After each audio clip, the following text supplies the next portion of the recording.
Bonjour à tous, aujourd'hui je vais vous expliquer les grandes erreurs, les 5 grandes erreurs que les marques font quand elles exportent en Chine. Première erreur, elles arrivent juste avec leurs produits.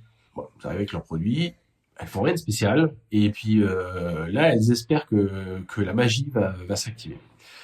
Et en fait, en général c'est très compliqué, parce que le marché est compétitif, et parce que les distributeurs, ceux qu'on essaie de targeter, ou les consommateurs, ils veulent pas juste une marque classique avec les produits qui est pas trop travaillée. Ils espèrent acheter un label de qualité. Ils espèrent acheter une marque que d'autres personnes vont connaître, ou d'acheter une marque que des influenceurs parlent, ou avec des commentaires un petit peu positifs. Et donc, juste d'arriver comme ça, généralement, ça marche pas. La deuxième erreur que les marques font, c'est qu'elles vont d'abord pitcher des distributeurs, des gens, etc. Et pensent qu'une fois qu'elles auront trouvé le distributeur, là, elles communiqueront. Et en fait, dans d'autres pays, ça peut marcher comme ça, mais en Chine, ça marche pas comme ça. Parce que les distributeurs, les importateurs, ils veulent une marque qui se vend déjà, une marque avec un gros potentiel.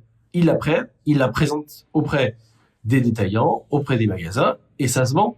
Il y a pas de problème. Si c'est une marque qui a rien du tout, où il faut tout construire et que c'est compliqué, ça va prendre du temps, ça va demander de l'investissement. En Chine, la majorité des distributeurs et des importateurs, après 2 ans, 3 ans de Covid, tout le monde a souffert. Donc les caisses sont vides, etc. Et ça, ça va être compliqué. Donc les chances de succès sont vraiment réduites, sauf si vraiment votre produit est super bien. Et en général, c'est un petit peu compliqué. Troisième erreur, le manque de localisation. Alors, il y a 5 ans, 7 ans, on arrive avec son produit, pas besoin de faire trop de modifications, on arrive avec son produit français, et ça passait tout seul. Donc il n'y avait pas besoin de trop se modifier. Aujourd'hui, c'est un peu plus compliqué. C'est un peu plus compliqué parce que il va falloir faire des modifications, bien sûr en termes de communication, sur les messages, etc., mais aussi sur le produit. Il y a des choses qui passent et des choses qui passent pas, donc il faut avoir un petit peu des feedbacks et être capable d'un petit peu de s'améliorer. Est-ce que le produit il est bien indiqué, mal indiqué? Est-ce qu'il correspond bien? Est-ce que ce sont dans la gamme de produits qu'on a tel produit ou tel produit qui marche bien ou d'autres? Et il y a aussi une question de packaging. Le packaging est quand même très important. Et très important, bien sûr, sur Internet, parce que c'est des photos, mais il est aussi très important en retail. C'est-à-dire qu'il y a beaucoup de retailers, de supermarchés ou d'autres choses qui vont demander des packaging spéciaux. Et donc là, il faut être capable de répondre.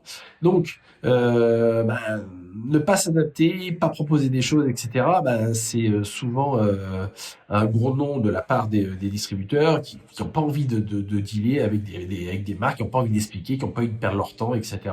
Et donc ça c'est un problème. Erreur numéro 4, toujours en rapport avec la culture, ne pas parler et communiquer en chinois. Eh ouais, parce que 99% des Chinois, ils parlent anglais. Ils n'ont pas envie de parler anglais. Donc il y en a 1% ou 5% qui parlent anglais. Donc si vous allez tomber, c'est très bien. Mais même s'ils parlent anglais, quand ils achètent quelque chose, il faut pas oublier que le distributeur, ce sont des acheteurs, comme les clients. Mais en fait, ils n'ont pas envie de parler une autre langue. Ils ont envie que ce soit expliqué dans leur langue et que ce soit très clair. Donc, on va présenter un produit, ils ont des questions, et ils ont envie que que les réponses qu'on leur donne soient claires et dans leur langue. Comme ça, il n'y a pas de confusion.